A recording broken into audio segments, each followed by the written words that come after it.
Hi guys, I'm glad to see you here, and if you're new, welcome. Make sure to hit the subscribe button down below to receive more reviews, hauls, and makeup tutorials. So today I will test, review, and compare for you two different foundations. It's gonna be L'Oreal Infallible Pro-Matte and Pro-Glow. Now the Pro-Matte version was on the market for a pretty long time. When the Pro-Glow version launched not that long ago, I would say like 5 to 6 months. They both retail for $12.99 and you receive 1 fluid ounces over here. They are also both a medium coverage and they are saying that they will last for up to 24 hours. Now the consistency on these two guys is obviously very different. The matte consistency is very thick, when the glow is so runny that sometimes it spills all over my vanity and I cannot clean it. I want to say that both of these products are very long lasting, and it's not only from the sign on the packaging, they are really long lasting. And I want to mention that the L'Oreal Pro Matte is actually a little bit harder to remove from the face, when the Pro-Glow is hard to remove but a little bit easier. The shade range is poor enough. They only have 12 colors in the matte and in the glow version. And I also want to say that they are different. So if you're buying 102 in the matte version, it's not gonna be the same as the 202 in the glow version. The Pro-Glow is also oxidizes very fast. It's like you're putting it on your face,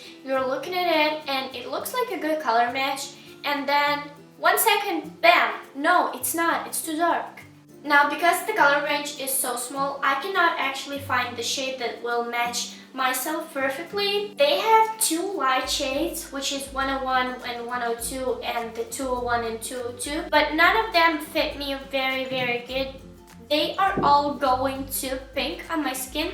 The closest one was the match from the L'Oreal Pro-Glow, and it was 202 Creamy Natural. It doesn't have a lot of that pink undertone in it, when the 102 in the Pro Matte version is very pink and also very dark. I don't know why, but I feel that with all the L'Oreal foundations that I got, I had the same issues. They were too pink on me, and when they were not that pink, they were already too dark. I will insert clips where I am applying foundation on one side of the face with a sponge and another side of the face with a brush, just so I can give you a little bit more expanded review on the product. For both foundations on both sides, I will use my e.l.f. Mineral Infused Face Primer just so the conditions will be the same. So now let's see how it applies, and I will start from the L'Oreal Pro Matte. As I was saying, I'm applying my primer, and I realized it just now, but I have the redness on my face after applying all the silicone primers. So if you have the same issue, please let me know in the comments down below how to deal with it. So I'm just dotting the foundation on the half of my face that I will do with the beauty blender, and I should say that now the color match actually looks better, because in the mirror it looks very bad. The foundation blends very good and it spreads on the face very well. It has a medium coverage. It looks a little bit heavy but not too much, and it also doesn't look a lot powdery like you would expect from the matte foundation, and it's not like 100% matte. I would say around 95%. I also want to mention that it emphasizes my pores a little bit, but it doesn't crease in the fine lines. And now I'm applying foundation to blend it with a brush. Right away I can say that the brush buffs worse than the beauty blender. It takes away some coverage. It also makes the foundation look heavier on the skin and much more powdery. So here we have 2 sides blended with the different tools. I am not sure if you can see it on the camera pretty good, but they look pretty similar. They both enlarge pores, and they doesn't look as heavy as I was expected. I should say that I prefer using the beauty blender just because I feel that it gives me much better looking finish and also better coverage. And here is the Pro-Glow version. Well, now I'm basically doing the same things once again, and I don't think you need an explanation for that. As you can see, this color looks much better on me. The coverage on this foundation is also medium, but it feels more lightweight than the matte version.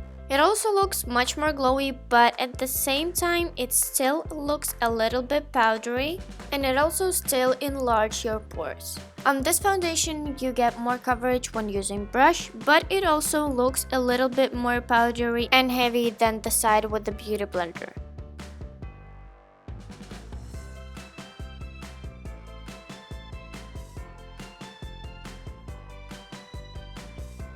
You can see all the pinpoints of applying with the different tools on its corresponding side. I will say that with this foundation I prefer using the brush, and not because only of the coverage, but I also don't like too much dewy foundations.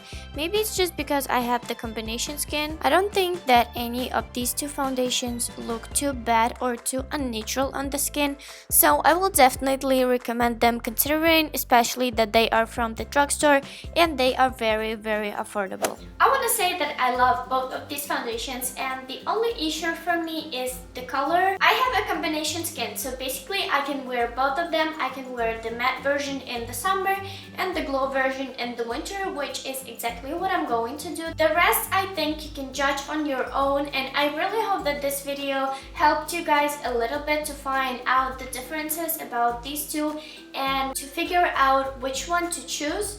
And it completes this video. Thank you guys so much for watching. Please subscribe if you haven't already, and I will see you in my next video.